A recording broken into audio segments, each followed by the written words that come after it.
If we continue to fight over money, power, prestige, and purpose, how can we possibly continue to help the alcoholic or addict still suffering? Hi, I'm Adam Vibe Gunton, founder and executive director of Recovered on Purpose. Today, we're diving into an essential aspect of Alcoholics Anonymous and other 12-step fellowships, the 12 traditions. These traditions are the backbone of AA and other 12-step fellowships, ensuring the unity, purpose, and integrity of groups worldwide. Whether you're new to AA or have been a part of the fellowship for years, understanding these traditions is vital for maintaining the strength and unity of our recovery communities. The 12 traditions are different from the 12 steps. While the steps guide individual recovery, the traditions guide group dynamics and relationships with the world outside of AA. Let's explore each tradition and the reasons behind their existence. If you haven't yet, subscribe to our YouTube channel and share this video out with your community who could benefit from this quick tradition study. Also, you can visit the website in our description below for free recovery resources like 4th step worksheets, a relapse prevention worksheet, and my book From Chains to Saved in digital and audio format, totally free. First, Tradition 1. Our common welfare should come first. Personal recovery depends upon AA unity. The first tradition emphasizes the importance of unity within AA. Without a cohesive group, individual members may struggle to stay sober. This tradition reminds us that while personal recovery is vital, it's interdependent with the group's overall health. This tradition exists to protect the fellowship from division, ensuring that personal interests never overshadow the greater good of creating a safe space for newcomers to recover. Tradition 2. For our group purpose, there is but one ultimate authority, a loving God as he may express himself in our group conscience. Our leaders are but trusted servants, they do not govern. In AA, decisions are made democratically through group conscience, where members seek guidance from God of their individual understanding to vote on topics such as budget, format, member positions, etc. Leaders facilitate rather than rule, maintaining humility and service. This tradition exists to avoid power struggles and ensure that decisions are made collectively and are spiritually guided. Tradition 3. The only requirement for AA membership is a desire to stop drinking. This tradition ensures inclusivity, welcoming anyone who struggles with alcohol or even just wants to stop drinking. It allows room for everyone that wants to utilize the fellowship to obtain sobriety and removes barriers, focusing solely on the individual's desire to recover. We'll go deeper into this in a later video and what this tradition really means, but for now, this tradition exists to prevent exclusivity or judgment, ensuring that AA remains open to all who seek help. Tradition 4. Each group should be autonomous, except in matters affecting other groups or AA as a whole. AA groups have the freedom to operate as they see fit, provided their actions don't harm the wider fellowship. This autonomy allows groups to address local needs while respecting the broader AA principles. The group conscience held by members of the group will have votes that are not impeded by the district or area level. This tradition exists to balance interdependence and accountability within the fellowship as a whole. Tradition 5. Each group has but one primary purpose, to carry its message to the alcoholic who still suffers. This tradition keeps groups focused on their primary mission, helping alcoholics and addicts recover from their addictions.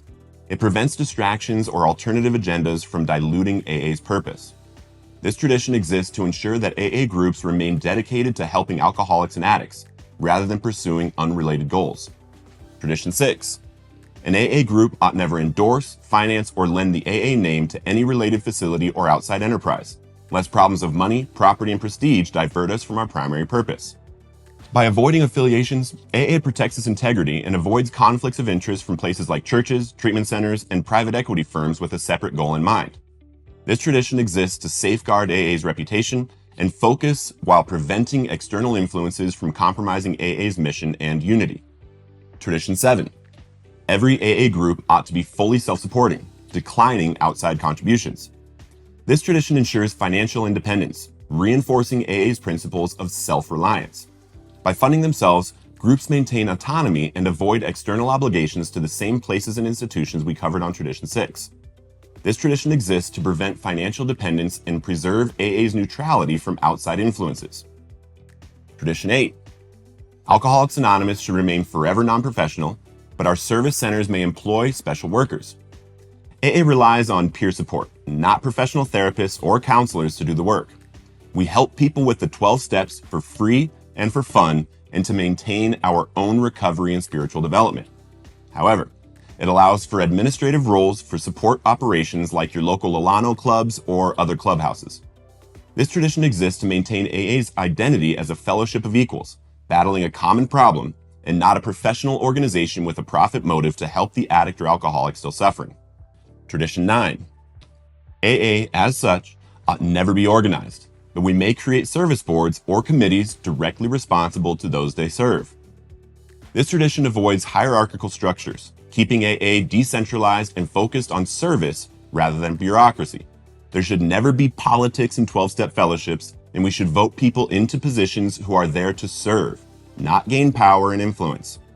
This tradition exists to ensure flexibility and avoid rigid organizational structures that could hinder AA's mission. Tradition 10. Alcoholics Anonymous has no opinion on outside issues, hence the AA name ought never be drawn into public controversy. By remaining neutral on outside issues, AA avoids divisive debates and maintains its focus on recovery. We should never be speaking about politics, religion, or any other divisive thing going on outside the rooms of our fellowships, so newcomers do not feel alienated in any way for any reason. This tradition exists to protect AA's unity and reputation by steering clear of external conflicts. Tradition 11. Our public relations policy is based on attraction rather than promotion. We need always maintain personal anonymity at the level of press, radio, and films. AA's growth stems from its effectiveness, not advertising. When I'm speaking about AA, I'm speaking about the big book, and to the birth of the entire 12-step program and every fellowship created thereafter. I do not claim membership to any fellowship publicly and do not speak on behalf of any fellowship.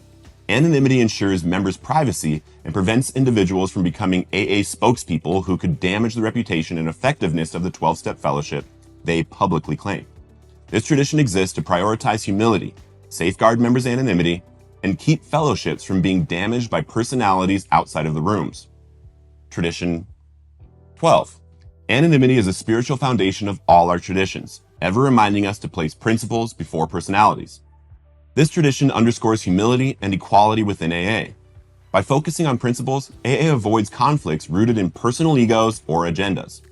This helps us to keep the primary purpose of helping the still suffering addict and alcoholic focused on the 12-step program, rather than someone's prestige or influence outside of the program. This tradition exists to foster a spirit of unity, selflessness, and service over ego, vanity, and personal ambitions. These 12 traditions are the bedrock of the fellowship's unity and effectiveness.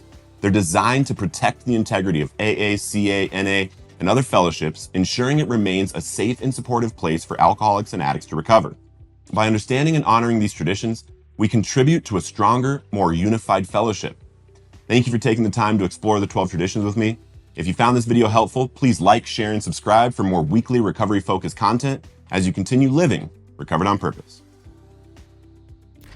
If you want to take a listen to some positive affirmations for addicts in recovery, you can click right here. Or if you want to work on your 12th step and start sponsoring people, you can click right here.